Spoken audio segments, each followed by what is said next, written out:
It was a busy day for the new superintendent of Providence Public Schools. Harrison Peters spent his first official day on the job touring buildings. And today's tour comes after 36 members of the Providence Teachers Union were given displacement notices due to the reorganization of the district, which is now under state control. Eyewitness News reporter Alexandra Leslie is live in Providence with how Peters says he plans to start improving city schools. Alexandra?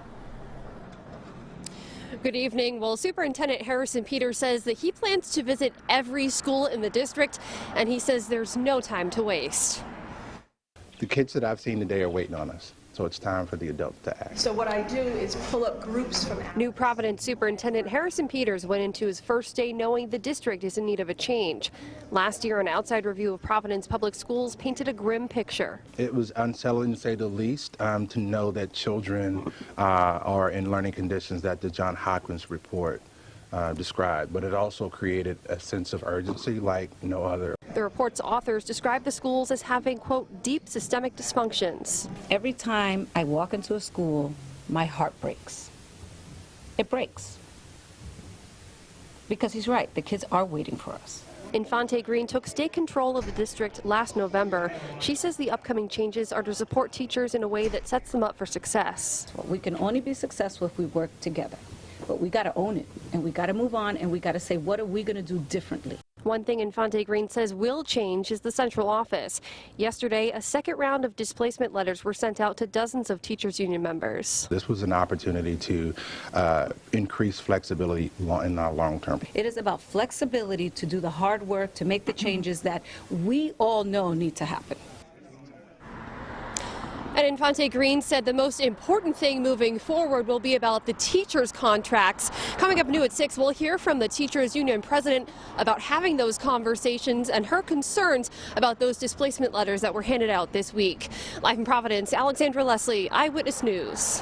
First at 6, Providence's new school superintendent is wrapping up his first day on the job. Harrison Peters toured schools across the district today. He and the education commissioner also face questions about displacement notices to members of the teachers union. Eyewitness News reporter Alexandra Leslie spoke to the union's president about what these letters mean and the concern moving forward. She joins us live from Providence. Alexandra? Good evening, Shannon. Well, the union's president tells me that these letters were actually the second round of letters to be handed out, but these ones came unexpectedly. She adds, while the notices don't necessarily mean termination, she says some people have already told her that they now want to leave the district. About 36 Providence teachers union members got this displacement notice Wednesday. The letter states, quote, the intention is to reorganize certain central office positions upon the conclusion of the 2019-2020 school year.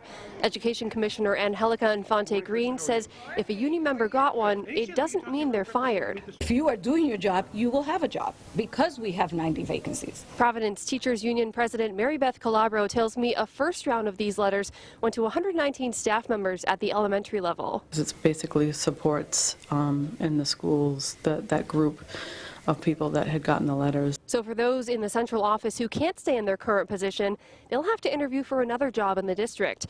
Calabro says that's reasonable, but is concerned about the short window to do so.